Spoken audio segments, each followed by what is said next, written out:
Break کے بعد آپ کو خوش آمدید کہتے ہیں. کچھ نئے مہمانوں نے ہماری ٹرانسمیشن کو جوائن کیا ہے, ان کا بھی تعارف کرواتی چلوں. نوید اکرم نعت خواں ہیں, خوبصورت نعت پڑھتے ہیں, ابھی ان سے نعت بھی سنیں گے. لیکن ساتھ ہی ساتھ احسان الحق صاحب ہی ہیں, ایڈوکیٹ ہیں, ان سے ہم یہ جانیں گے, ان سے یہ سوال بھی میں پوچھوں گی ابھی کہ عدالت کیا کہتی ہے یا ہمارا قانون کیا کہتا ہے کہ اگر بچے ماں باپ سے نافرمانی کرتے ہیں. تو پہلے ہم نعت کی جانب جائیں گے.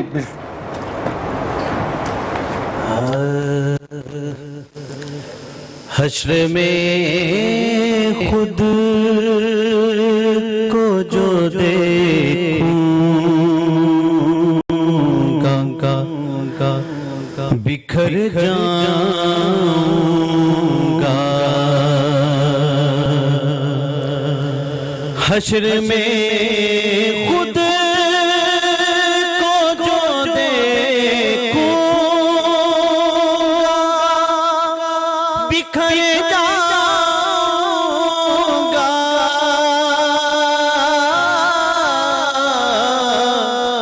بکھر جاؤں گا.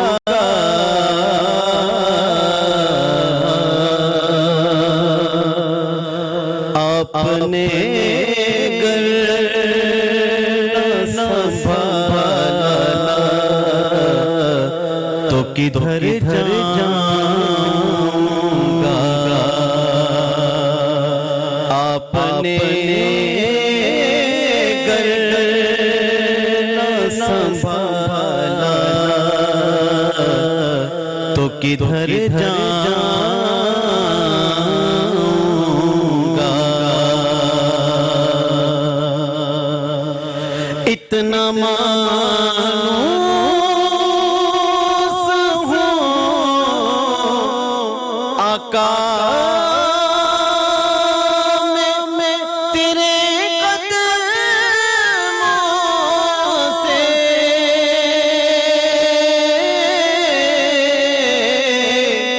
اتنا مانوس ہوں آقا میں تیرے قدموں سے. اتنا مانوس ہوں آقا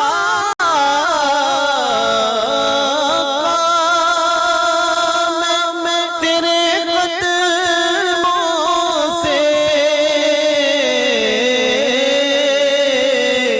تیرے قدموں سے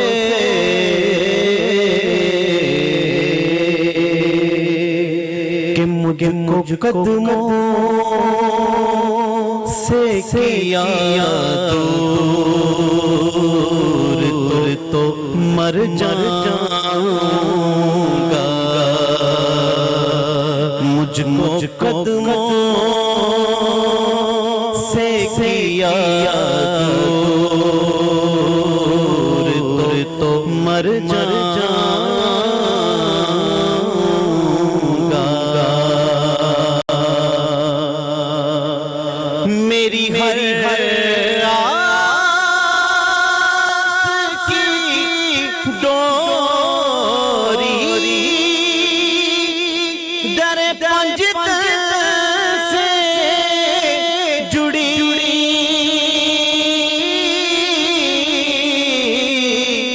میری ہر آس کی ڈوری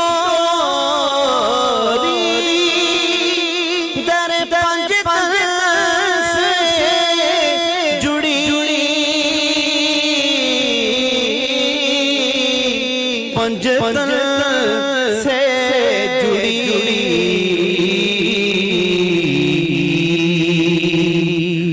بے خطر ہو کے لاحت میں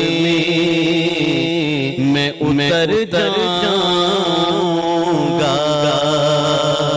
بے خطر ہو کے لاحت میں اتر جاؤں گا. اور آپ نے گر نہ سنبھالا